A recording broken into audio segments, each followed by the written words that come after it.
क्या तुमने कभी ये नोटिस किया है कि तुम फ़ोन को बार-बार यूज़ करते हो, लेकिन तुम्हें खुद को अंदाज़ा नहीं होता कि ऐसा क्यों है? कोई नोटिफ़िकेशन नहीं, कोई ख़ास रीज़न नहीं, लेकिन इन सब चीज़ों के बावजूद तुम्हारे हाथ खुद ब खुद फ़ोन की तरफ बढ़ने लगते हैं। और सबसे ख़तरनाक बात तो ये है कि तुम्हें इस आदत का अंदाज़ा भी नहीं होता।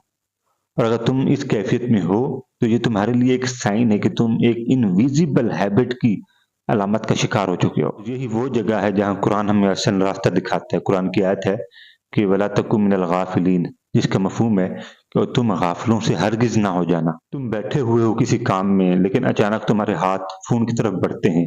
तुम अपने फ़ोन का लॉक खोलते हो, तुम फिर खुद से पूछते हो कि मैंने क्यों खोला? लेकिन तुम्हारे पास कोई जवाब नहीं होता। अलैहिस्सलाम ने इंसान की गफ़लत के बारे में एक हदीस भी बयान फरमाई है। फरमाते हैं कि इंसान अपने 2 नेमतों की वज़ह से खसारे में रहेगा। पहले नंबर पे सेहत है और दूसरा नंबर पे उसका फ़ारिग वक़्त। तुम पढ़ रहे होते हो या किसी से बात कर रहे होते हो, लेकिन तुम्हारा हाथ अचानक तुम्हारे फ़ोन की तरफ जाता है। तुम अपने फ़ोन को खोलने की कोशिश करते हो, उसका लॉक खुलते ही तुम होम स्क्रीन की तरफ जाते हो, लेकिन कोई ख़ास नोटिफ़िकेशन नहीं होता, बस तुम स्क्रॉल करना शुरू कर देते हो। चंद सेकंड गुज़ारते हो, तुम स्क्रॉल कर रहे होते हो, लेकिन फिर रुक जाते हो और खुद से सवाल करते हो कि मैं यहाँ आया क्यों था? ना कोई नोटिफ़िकेशन, ना कोई मैसेज, ना कोई ख़ास पैगाम। एक लंबी खामोशी और एक अजीब-सा अंदर में एहसास पैदा होना शुरू हो जाता है कि तुमने कंट्रोल भी खो दिया और बगैर नोटिस किए। फिर तुम फैसला करते हो कि मैं इस नोटिफ़िकेशन को, इस हैबिट को समझूँगा और इसे कंट्रोल करने की कोशिश करूँगा। ये तुम खुद से वादा करते हो। फिर एक दिन ऐसा भी आता है कि तुम ऑब्ज़र्व करना शुरू कर देते हो। हर बार जब तुम्हारा हाथ फ़ोन की तरफ बढ़ना शुरू करता है, तो तुम आहिस्ता-आहिस्ता इन चीज़ों को समझना शुरू करते हो और तुम एक अवेयरनेस बिल्ड कर रहे होते हो अपनी लाइफ़ में, अपनी ज़िंदगी में। तो यही अवेयरनेस तुम्हें तुम्हारे अनकॉन्शियस हैबिट से तुम्हें कॉन्शियस कंट्रोल की तरफ ले आती है और तुम सोचने पर मजबूर हो जाते हो कि मैं आखिर इतना जल्दी बदल क्यों गया?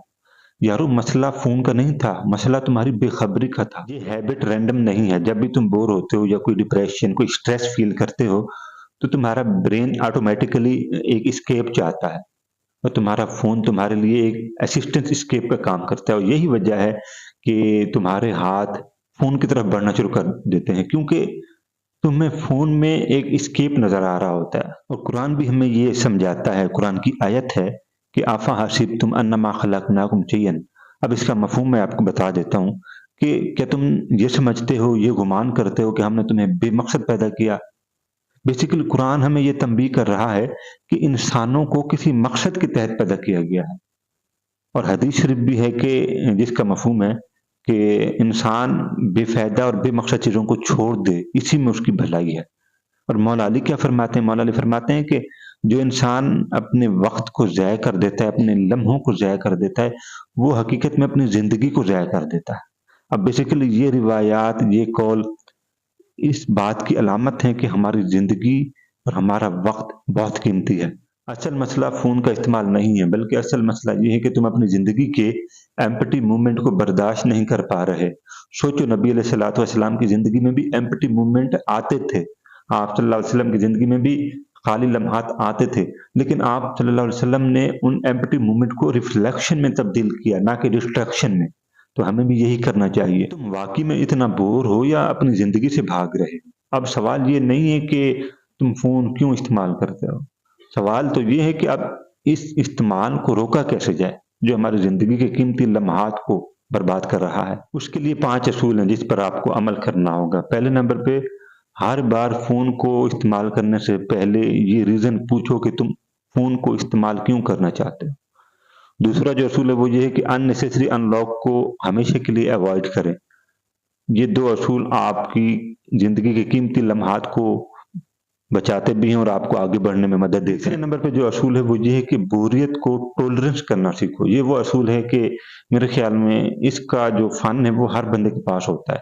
बस इस्तेमाल कोई-कोई करता है, अगर हम सब इसको इस्तेमाल करना सीख जाएँ, तो हमारी ज़िंदगी में कभी बोरियत नहीं होगी क्योंकि हम अपने फ़न को अपनी-अपनी लाइफ़ में इस्तेमाल कर रहे होते हैं। बस उसको निखारने की ज़रूरत है।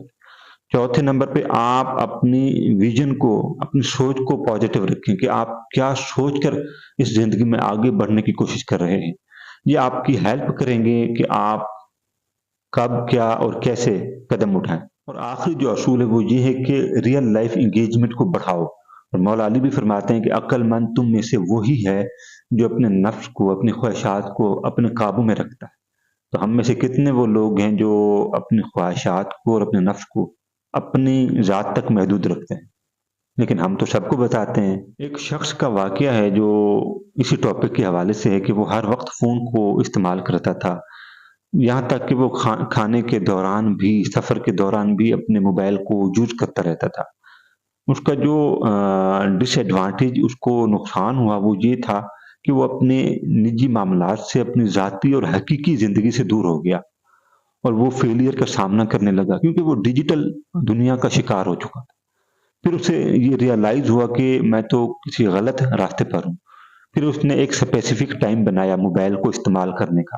اس نوجوان نے، جس کو 24 گھنٹے موبائل استعمال کرنے کی عادت تھی، اسی نے پھر اسپیسیفک ٹائم بنایا۔ یہ آپ اور میں بھی بنا سکتے ہیں۔ پھر اسی ٹائم میں وہ موبائل کو استعمال کرتا، کوئی نالج کی چیزیں دیکھتا، اور اس کے بعد اپنے اس نالج کو، اپنے فیلئر کو امپروو کرنے کی کوشش میں لگا دیتا۔ جب وہ فیلئر کا سامنا کرتا تھا، اس کا ریزن موبائل کا استعمال تھا، لیکن جب وہ کامیابیوں کی سیڑھیوں پر چڑھنے لگا تو اس کا ریزن بھی موبائل تھا۔ تو کیا آپ سمجھے کہ فرق کہاں ہے؟ یارو، فرق مائنڈ سیٹ میں ہے۔ پہلے وہ صرف اسکرول کرتا تھا، ویڈیوز دیکھتا تھا، انٹرٹینمنٹ اور ولاگ دیکھتا تھا، لیکن اب وہ اپنے ان چیزوں پر فوکس کرتا ہے جو اسے لرننگ کے پروسیس میں دیتی ہیں، جو اس کو ویژن دیتی ہیں، جو اس کو زندگی دیتی ہیں۔ تو اس نوجوان نے نظریہ بدلا اور پھر فیلئر کا سامنا نہیں، کامیابیوں کا سامنا ہوا۔ تو آپ بھی اسپیسیفک ٹائم کو اپنی زندگی کا حصہ بنائیں۔ موبائل استعمال کرنا چاہیے، لیکن کم وقت میں۔ اور ایک بات میں یقین سے کہہ سکتا ہوں کہ تم فون کو نہیں کھولتے، بلکہ تمہاری جو عادت بن چکی ہوتی ہے نا، وہ تمہیں مجبور کرتی ہے کہ تم فون کو اٹھا لو، 2 ریلز دیکھ لو، ایک ویڈیو دیکھ لو۔ یارو، قرآن بھی کہتا ہے کہ تم غافلوں سے ہرگز نہ ہونا، بلکہ قرآن نے تو یہ کہہ دیا کہ انسان کی جو زندگی ہے یہ ایک مقصد کے تحت ہے۔ اب یہ مقصد قرآن اور حدیث ہمیں واضح طور پہ بتاتا ہے کہ ہمارا مقصد کیا ہے۔ اگر تم نے اسے اگنور کیا تو تم ہمیشہ انکانشیس کی سچویشن میں رہو گے، لیکن یہیں پر اگر تم نے اسے اپنا لیا تو تم ہمیشہ اپنی اٹینشن کو، اپنی توجہ کو حاصل کر لو گے۔ یارو، یاد رکھو، جو ان اصولوں پر چلنا سیکھ جاتا ہے وہ ہمیشہ کے لیے اپنی اٹینشن کو، اپنی توجہ کو اور اپنی ذات کو واپس پا لیتا ہے۔ اصل آزادی یہ نہیں کہ تم جو چاہو اپنی مرضی سے کر سکو، بلکہ اصل آزادی تو یہ ہے کہ تم اپنی زندگی کو اور اپنے مقصد کو کنٹرول کرنا سیکھ جاؤ۔